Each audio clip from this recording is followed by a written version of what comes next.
200 বছরের ব্রিটিশ উপনিবেশিক শাসন থেকে নতুন আরেক যুগে এসেছিলাম, কিন্তু অধিকার পাইনি। 23 বছরের পাকিস্তান আমলে ছিলাম, অধিকার পাইনি। 54 বছরের স্বাধীন বাংলাদেশে ছিলাম, অধিকার পাইনি। আজ থেকে 1 বছর আগে এই মঞ্চে ফ্যাসিবাদী ব্যবস্থার বিলোপ এবং নতুন রাজনৈতিক বন্দোবস্তের স্বপ্নে খুনি হাসিনার পতন ঘটানোর ঘোষণা দেওয়া হয়েছিল। 1 বছর হয়েছে, কাঙ্ক্ষিত অধিকার পাইনি। আমরা আর হতাশার কথা বলতে চাই না। আগামীর বাংলাদেশে আমরা যে অধিকারগুলো পেতে চাই, যেভাবে বাংলাদেশকে দেখতে চাই, আমরা সেগুলো এই মঞ্চ থেকে বলতে এসেছি।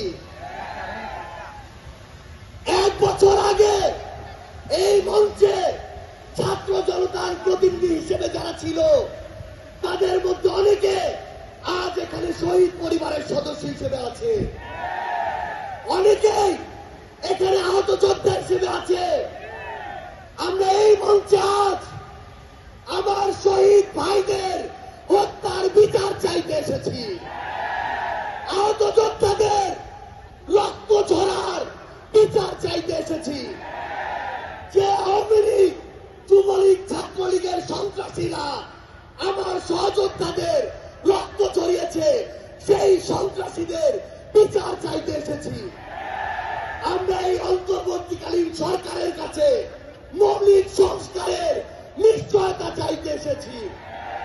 আমরা আমাদের অসহায় শহীদ পরিবারগুলো, একমাত্র অবলম্বন হারানো শহীদ পরিবারদের পুনর্বাসন চাইতে এসেছি। আমরা আমাদের আহত যোদ্ধাদের তাদের প্রয়োজনীয় চিকিৎসা নিশ্চিত করার অধিকার চাইতে এসেছি। আমরা আজকে এই মঞ্চে স্পষ্ট করে বলতে চাই, ওই 72-এ যে সংবিধান একটা দলের সংবিধান ছিল, যে সংবিধানের ড্রাফট আরেকটা দেশ থেকে পাশ হয়ে এসেছে, সেই মুজিববাদী সংবিধান এই বাংলাদেশে আর আমরা থাকতে দিতে পারি না। আমরা আজকের এই মঞ্চে মুজিববাদী সংবিধান ভেঙে চুরে শেষ করে দিয়ে নতুন সংবিধান চাইতে এসেছি। সংগ্রামী সহযোদ্ধারা, আমাদের যে লড়াই, এই লড়াই শুধু 24-এর জন্য লড়াই না।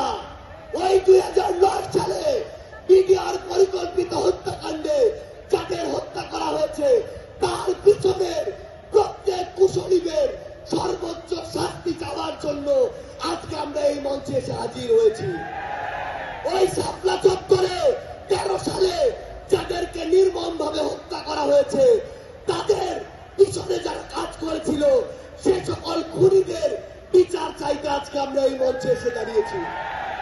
বাংলাদেশের আপামর ছাত্র জনতা, আমাদের সংগ্রামী সহযোদ্ধারা, আমরা শুধু আপনাদের স্পষ্ট করে একটা জিনিস বলি, এই বাংলাদেশে যেমন ইসলাম ফোবিয়ার জায়গা হবে না, ইসলাম বিদ্বেষেরও জায়গা হবে না।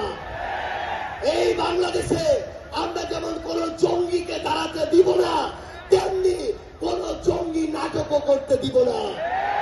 এই বাংলাদেশে সিভিল সোসাইটি নামের কোন দালালকে আর ক্ষমতার চাটুকারিতা করে পার পেতে আমরা দিব না।